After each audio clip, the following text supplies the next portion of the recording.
Hello everyone, मैं नरेंद्र आपका स्वागत करता हूं अपने यूट्यूब चैनल पे। देखो, हम लोग सीरीज कर रहे हैं सर क्वेश्चन आंसर्स के। प्रीवियस क्वेश्चन कर रहे हैं हम सारे यूपीएससी के, चाहे वो सीडीएस के हो, एनडीए के, सीएपीएफ या फिर आईएएस कोई सा एग्जाम हो। तो सर अभी करने वाले हैं हम आज सीडीएस सेकंड 2022 का पेपर सर। उसी को हम सॉल्व करते हैं, ठीक है सर। आते हैं भैया पहले सवाल पे। पहला क्वेश्चन है आपका सर, इनमें से कौन सी लैंग्वेज से ऐड किया गया किसमें 8th शेड्यूल में कॉन्स्टिट्यूशनल अमेंडमेंट 1967 के अंदर। सर टोटल फैक्चुअल क्वेश्चन है, डायरेक्टली पूछा हुआ फैक्ट है, तो इसका आंसर है सिंपल है सर, सिंधी लैंग्वेज है जिसको ऐड किया गया था। कौन से अमेंडमेंट में ऐड किया गया सर? 21st जो अमेंडमेंट था, 21st कॉन्स्टिट्यूशनल अमेंडमेंट एक्ट। 21वां जो संविधान संशोधन चेंज हुआ है अपना, अधिनियम वो आया अपना, उसके अंदर सिंधी को ऐड किया गया था। टोटल फैक्चुअल क्वेश्चन है, सीधा क्वेश्चन है, सिंपल सा ना। आते हैं सर नेक्स्ट पे। नेक्स्ट क्वेश्चन दे रखा है सर आपको, इनमें से शेड्यूल और उनके अंदर का कंटेंट दे रखा है। और इनमें से क्या पूछा सर, इनमें से कौन से करेक्टली मैच्ड है। अब कौन सा नहीं पूछा है, कितने पूछा है, हाउ मेनी। हाउ मेनी पे जोर देना सर हमेशा। अब इसने विच ऑफ द फॉलोइंग पूछा होता तो आंसर कुछ और निकलता, लेकिन उसने हाउ मेनी पूछा है, इनमें से कौन से जो है वो सही है, ठीक है सर, करेक्टली मैच्ड है। तो देखिए फर्स्ट शेड्यूल के अंदर सर ये चीज नहीं होती। फर्स्ट में क्या दे रखा होता है? फर्स्ट में यूनियन और टेरिटरी दे रखी होती है, यूनियन के बारे में बात होती है सर। जो फर्स्ट शेड्यूल है ना अपना, उसमें यूनियन दे रखा है sir, union and territories. Third के अंदर सर, थर्ड के अंदर ये वाली बात दे रखी है जो उन्होंने यहां पूछी है। थर्ड के अंदर forms of oath and affirmation दे रखा है, तो आपका पहला भी गलत हो गया सर, दूसरा भी गलत हो गया। तीसरा जो दे रखा है अपने को फिफ्थ शेड्यूल दे रखा है, और फिफ्थ में क्या बोला हुआ है? शेड्यूल एरियाज और शेड्यूल ट्राइब्स के बारे में, उनका एडमिनिस्ट्रेशन। सर ये स्टेटमेंट बिल्कुल सही है, ठीक है। फोर्थ दे रखा है अपने को कि जो 9th शेड्यूल है अपना, तो 9th शेड्यूल जो है उसमें ट्राइबल एरियाज के एडमिनिस्ट्रेशन के लिए पॉइंट्स दे रखे हैं। सर नहीं दे रखे, गलत है, क्योंकि 9th में क्या दे रखा है? 9th में तो बहुत सारे लॉज दे रखे हैं जिनको कि जुडिशियल जो स्क्रूटनी होती है, जुडिशियल रिव्यू होता है, उस जुडिशियल रिव्यू से छूट मिलती है। यानी जुडिशियल रिव्यू से जिन जिन लॉज को छूट मिलती है वो सब दे रखे हैं, लॉज दे रखे हैं सर, है ना। बहुत सारे लॉज हैं, सेंटर के भी और स्टेट के भी, central government as well as state government, दोनों के लॉज दे रखे हैं 9th के अंदर, ठीक है सर। फर्स्ट गलत है, सेकंड गलत है, फोर्थ भी गलत है, सही कौन सा हुआ? ओनली थर्ड हुआ। अब हाउ मेनी पूछा है तो एक ही तो सही है, तो आंसर हो गया सर अपना ओनली वन। समझ में आया आप लोग? सिंपल क्वेश्चन, बिल्कुल सिंपल क्वेश्चन था, लेकिन इसमें जल्दबाजी लोगों से गलत हुआ है, तो ध्यान रखना इस चीज का ना। आता है सर नेक्स्ट में। नेक्स्ट क्वेश्चन है भैया अपना कि आर्टिकल इनमें से कौन सा स्टेटमेंट सही है, करेक्ट पूछ रहा है सर ना। आर्टिकल 21 जो है सर, ये प्रोवाइड करता है फ्री एजुकेशन, ये approve. Sir age of 11 years नहीं है यहाँ पर, ध्यान रखना। क्या है? 14 ईयर्स है इसकी जगह, 14 साल सर, ठीक है। हर किसी रिलीजियस डिनोमिनेशन जो है उसको आर्टिकल 26 के अंदर सर एब्सोल्यूट पावर नहीं है भैया। फंडामेंटल राइट जो है वो एब्सोल्यूट नहीं है, रेस्ट्रिक्शंस है उनके ऊपर, ये अपने को पता है सर, बहुत सिंपल सा क्वेश्चन है ना। तो दूसरा भी गलत हो गया सर, ये भी गलत है, ये भी गलत है। तीसरा जो है सर आपको कह रहा है कि आर्टिकल 30 जो है उसके अंदर कौन कौन सी माइनॉरिटी है? रिलीजियस और लिंग्विस्टिक। सर ये स्टेटमेंट सही है, और उनके पास अधिकार भी है अपने एजुकेशनल इंस्टीट्यूशन बनाने का अपने चॉइस के। सर ये स्टेटमेंट बिल्कुल सही है। फोर्थ बोल रहा है parliament can not empower. Sir can empower, ये कैन नॉट बोलता है यहाँ पे, क्या है? कैन एम्पावर, क्योंकि सर पार्लियामेंट में पावर होती है, वो किसी और कोर्ट को जो है वो एम्पावर कर सकता है रिट्स को इशू करने के लिए। सर क्लियरली मेंशन दे रखा है, क्लियरली बहुत इजीली दे रखा है, सीधा हुआ। तो आंसर को अपना सर सी, ठीक है, करेक्ट स्टेटमेंट ये है।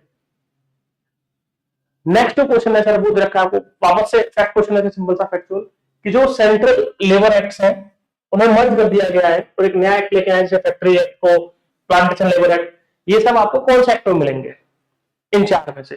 तो वो है सर अपने, ये जो आपका occupational safety health and working conditions code है, इसके अंदर दे रखा है सर।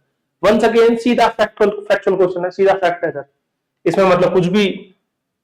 और ऐसे क्वेश्चन जनरली नहीं पढ़ते बच्चे उतने सर, ये वो क्वेश्चन था बच्चों इनकेस अगर नहीं आता है तो प्रश्न निकलना था ना, स्किप करना होता है सर अपने। आते हैं सर नेक्स्ट क्वेश्चन पे। नेक्स्ट है आपका सर, इनमें से जो प्रेसिडेंट रूल है वो कौन से स्टेट में सबसे ज्यादा बार लगाया हुआ है? तो सबसे ज्यादा बार कौन सा लगाया हुआ है सर? मणिपुर के अंदर। मणिपुर में लगाया गया भैया, कितनी बार लगाया गया सर? 10 बार लगाया गया। मणिपुर इतना बार राज्य है जहां पर 10 बार लगाया गया, 10 टाइम्स, और किसी राज्य में नहीं लगाया सर इतनी बार। आते हैं सर नेक्स्ट क्वेश्चन। नेक्स्ट है सर अपना जो ईपीआईसी है आपका, ईपीआईसी क्या हुआ, इलेक्टर्स फोटो आइडेंटिटी कार्ड, यानी अभी अपन देखा वोटर आईडी जो होता है आपके मेरे हम सबकी वोटर आईडी जो है अभी, उसमें फोटो वाला जो आईडी है वोटर आईडी में फोटो होता था आपका, तो वो जो फोटो आने लगा है ना, वो जो अभी पिक्चर आने लगी है वो कब से स्टार्ट हुई है, तो ये सर 1993 से। वंस अगेन फैक्चुअल क्वेश्चन है सर, यूपीएससी ने फैक्चुअल क्वेश्चन काफी दिए इस बार, मतलब 2022 वाले पेपर में फैक्ट्स बहुत सारे पूछे थे उन्होंने, सीधे फैक्ट पूछे थे, और पॉलिटी का काफी कुछ थोड़ा सा टफ सा था पेपर ये वाला, थोड़ा टफ था सर, मॉडरेट से थोड़ा सा टफ की तरफ था ना। आते सर नेक्स्ट पे। नेक्स्ट है सर जो इलेक्शन है प्रेसिडेंट ऑफ इंडिया का, उसको सबसे बेस्ट कौन सा डिस्क्राइब करता है, यानी कौन सा सिस्टम है इलेक्टोरल सिस्टम, प्रेसिडेंट को चुनने का सिस्टम जो है उसको सबसे बेस्ट डिस्क्राइब कौन सा करता है, तो देखो सर प्रोपोर्शनल रिप्रेजेंटेशन होता है, सही है, फर्स्ट पास्ट द पोस्ट तो नहीं होता, ना ही लिस्ट होता, ये होता है सर, है ना, इसमें ये भी दे रखा है, लेकिन प्रोपोर्शनल रिप्रेजेंटेशन के साथ में पूरा स्टेटमेंट क्या है, proportional representation by means of single transferable vote, ये है पूरा आंसर सर। तो जो बी है अपना, इसमें दोनों बातें कवर होती हैं, क्योंकि प्रेसिडेंट के चुनाव के अंदर दोनों बातें कवर होती हैं, सिंगल ट्रांसफरेबल वोट की बात भी होती है और आपका प्रोपोर्शनल रिप्रेजेंटेशन भी होता है, ठीक है। नेक्स्ट क्वेश्चन पे आते हैं सर, मनी बिल के बारे में कौन सी बात सही नहीं है, नॉट करेक्ट।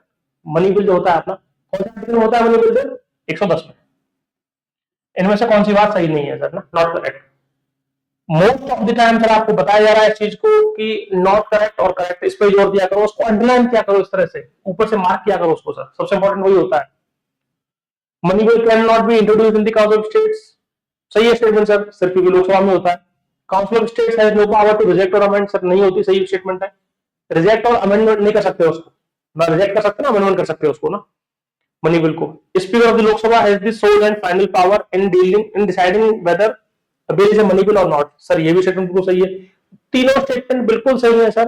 चौथा क्या बोल रहा है, has no power to, discuss की पावर तो होती है, ध्यान रखना, अब उसमें जो डिस्कशन वर्ड है ना वो मिलता है, काउंसिल मिनिस्टर्स बोले तो राज्यसभा, राज्यसभा के पास सर डिस्कस करने की पावर तो है, डिस्कस तो करते हैं वो उसको, तो ध्यान रखना जो राज्यसभा है वो डिस्कस करती है सर उसको, ठीक। तो आंसर हो गया अपना डी सर, क्योंकि डिस्कस करने की पावर तो है, नो नहीं आएगा सर यहाँ पर, डिस्कस तो करते हैं, उस डिस्कशन में जो भी पॉइंट देते हैं उसको लोकसभा माने ना माने ये लोकसभा की मर्जी है, बट डिस्कस तो होता है सर। इनमें से कौन सा स्टेट है जिनके पास बाई कैमरल है, यानी दो सदन है उनके पास, दो सदन मतलब अपर हाउस और लोअर हाउस, सिंपल सा, विधानसभा और विधान परिषद। तो विधान परिषद कहां पर है, यानी लेजिस्लेटिव काउंसिल का कहां पर है सर, आंध्रा, तेलंगाना, बिहार, उत्तर प्रदेश, इन चारों में है, बहुत सिंपल क्वेश्चन है, 1 2 3 4, इन चार के अलावा दो राज्य और है सर जहां पर है, तो वो कहां पर है अपना सर, ध्यान रखना, एक तो आपका महाराष्ट्र में है और एक कर्नाटक में है sir,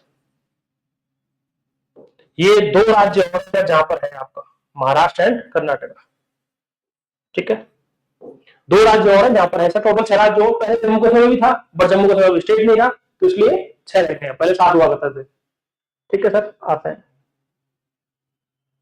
which one of the following constitution amendments जो थे उसने आर्टिकल 21A को, राइट टू एजुकेशन जो है उसको जोड़ा संविधान के अंदर सर, वंस अगेन बहुत सिंपल सा फैक्ट है, 86 अमेंडमेंट एक्ट को उसने जोड़ा है, ठीक है सर।